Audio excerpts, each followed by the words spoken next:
The main issue I have with the spiritual community,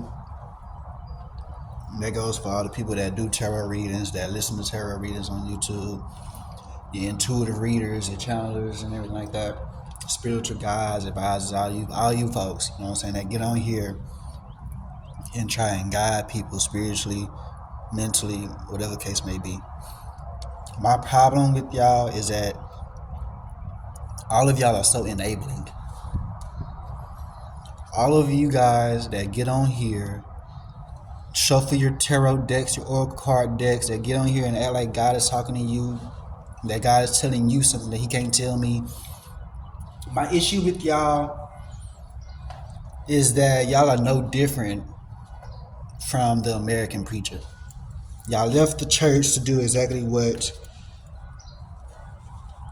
these false prophets are doing. You're just not using the Bible, you're using tarot cards. You are still a false prophet. Y'all are so enabling. You don't tell people what they need to hear. You tell them what they want to hear. You tell them what sounds good. You give them those prophelies. We don't call it prophesying, we call it prophesying. So that's what happens in the American church as well with American spirituality now. It's the same. It's one and the same. You thought you was different, but y'all really done got back on the line. Accountability is rare in the spiritual community. Accountability is rare. I'm talking about extremely rare in the spiritual community.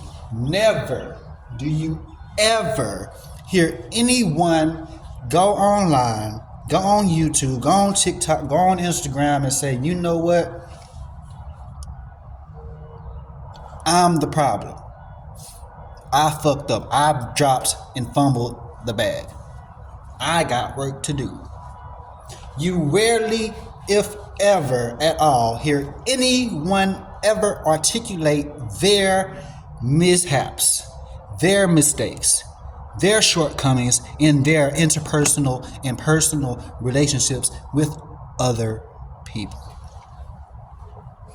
It's always, you gotta do a cord cutting, or step back and detach and release and let go, and all this other stuff that's putting the blame, putting the responsibility of the hurt, of the harm, and of everything that was done on the other person, when it takes two to tango. It takes two to argue. It takes two to communicate. Are you going to sever every connection that you have because the energy was wrong? Or are you going to sit down and meditate like you say that you do? Actually do that self-healing, actually do that shadow work that you say that you do? And actually heal yourself so you can be able to work and be and interact with people better. See, I said this before. This is why we need the church. Because we are not meant to do life alone. People be peopling. And if you don't know how to interact with people, if you don't know how to communicate, if you don't know that you sometimes are the faults in the words, the part that's bringing up this issue in the matter of you having, you will always think that it's the other person that is the problem when it is you. When you have issues inside of you that needs to be rectified and unlearned, you can't cut everybody off. Y'all need to get into that Bible. Y'all need to really get into yourselves. No, get out of yourself.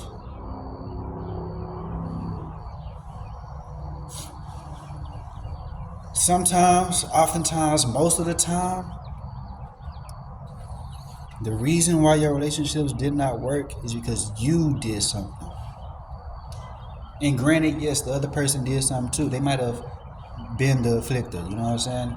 They might have been the problem. They might have been the initiator of whatever discourse y'all had. That is true. But we cannot neglect and deny or ignore the fact that we played a part in everything that is going on, everything that we are experiencing.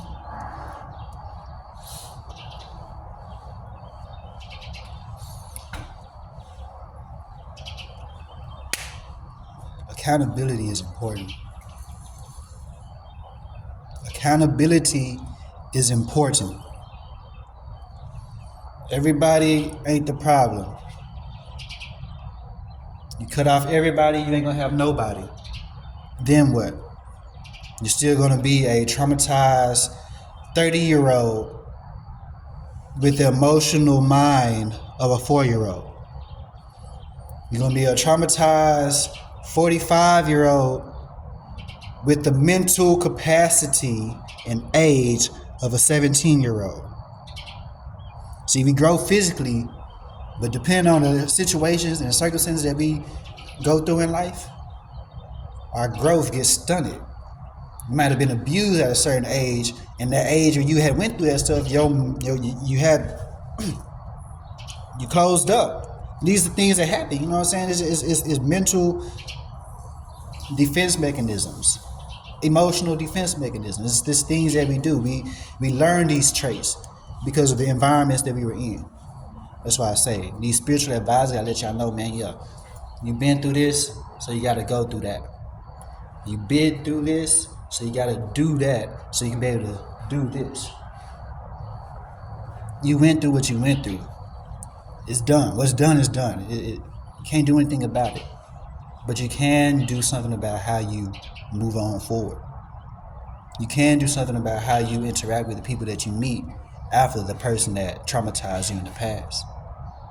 That man, that woman that abused you, your parents who abused you when you was just a little child, and made you who you are today.